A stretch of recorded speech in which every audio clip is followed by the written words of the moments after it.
আমরা যারা বাঙালি আছি তারা কিন্তু মাছে ভাতে বাঙালি। সো হ্যালো এভরিওয়ান, আসসালামু আলাইকুম। কেমন আছেন সবাই? আশা করি সবাই অনেক বেশি ভালো আছেন। তো আজকে সকালবেলায় এই যে বাজার থেকে দুটো মাছ আনা হয়েছে। তো এই মাছ দুটো এখন আমি কিন্তু ঘরের ভিতর কাটবো না, যেহেতু আমার ঘরের ভিতর কাটার একটু জায়গা নাই। তো সেই কারণে আমি চলে আসলাম এই যে বাহিরে মাছ দুটো নিয়ে কাটার জন্য।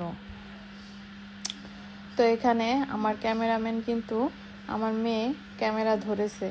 তো এখন মাছ কাটতে গেলে তো ছাই লাগবে। তো এখন ছাই কোথা থেকে পাবো? তো ছাই ছাড়া কিন্তু মাছ কাটা একদমই সম্ভব না। তো এই জন্য হচ্ছে আমরা যেহেতু গ্যাসে রান্না করি, সেহেতু ছাই তো বাসায় থাকার কথা না। তো পাশের বাসা থেকে আমি হচ্ছে কিছু ছাই নিয়ে আসলাম এবং মাছগুলো সুন্দর করে ছাই দিয়ে কাটবো। ছাই ছাড়া মাছ কাটা অসম্ভব, সে কারণে ছাই নিয়ে আসলাম।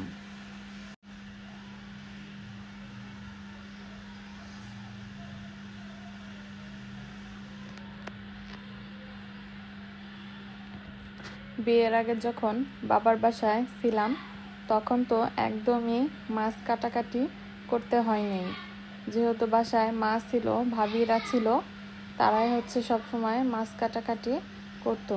কিন্তু বিয়ের পরে যখন শ্বশুর বাড়িতে আসলাম তখন তো ভালো করে মাছ কাটতে পারতাম না বলে অনেক কথাই শুনতে হয়েছে। তো এখন কিন্তু ছোট থেকে বড় অনেক মাছই আমি কাটতে পারি।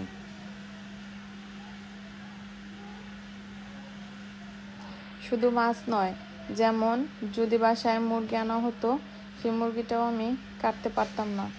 তো এখন কিন্তু আলহামদুলিল্লাহ অনেক কিছুই করতে পারি, রান্না থেকে শুরু করে, যেমন মাছ রান্না, মাংস রান্না, ঠিক তেমনই আরও অনেক কিছুই রান্না। আর এখন এই যে আমি মাছ দুটো সুন্দর করে কেটে ধুয়ে বাহির থেকেই ধুয়ে নিয়ে যাব, যেহেতু ঘরের ভিতরে মাছ ধুলে কেমন জানি একটা আস্তে আস্তে গন্ধ ভাব হয়। তো সে কারণে হচ্ছে আমি এই যে বাহিরেই কাটাকাটি করতেছি, আর বাহির থেকেই সুন্দর করে ধুয়ে নিয়ে যাব, যাতে ভেতরে কোনো গন্ধ না হয় এবং অনেক ভালোই লাগে।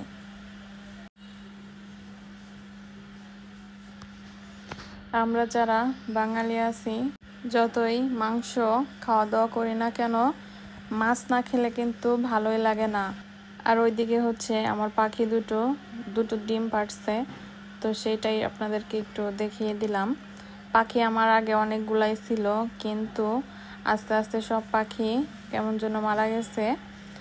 তো এই কারণে আর পাখি কিনি না, এই দুইটাই রাখা হয়েছে। তো দেখি পাখিগুলো কেমন হয়, ডিম পাড়ে, ছা ওঠে কিনা। তো এই তো আজকে আমি কি কাজ করতেছি সব কিছুই আপনাদের সাথে শেয়ার করলাম ছোট্ট একটি ভিডিওর মাধ্যমে।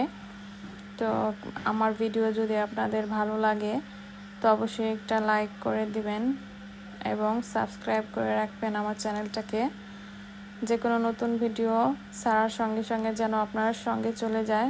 আর বেল আইকনটে ক্লিক করতে ভুলবেন না। তো ভিডিওতে আর ওইদিকে মাছ কাটাকাটি শেষ করে আমি তখন ঘরে চলে আসি। আর আগের দিনকার কিছু কাপড় রাখা ছিল, তো সেগুলো হচ্ছে ছাদে দিয়ে আসি। আর হচ্ছে আজকে ছাদে এত পরিমাণে রোদ উঠছে, তো আমি তাড়াতাড়ি করে কাপড়গুলো এনে দিয়ে তারপর চলে আসলাম আবার রান্না করতে নিচে। তো এই যে দেখুন, আমি মাছগুলো সুন্দর করে লবণ দিয়ে ভেজে এখানে তরকারি বসাই দিয়েছি। তো এখানে আদা রসুন বাটা সব কিছু দিয়ে একবারে তাড়াতাড়ি করে এই গরমের ভিতরে হচ্ছে আমি রান্নাটা শেষ করে দিচ্ছি। তো অন্য একটি নতুন ভিডিওতে আপনাদের সাথে আবার দেখা হবে। আজ এ পর্যন্তই। আল্লাহ হাফেজ।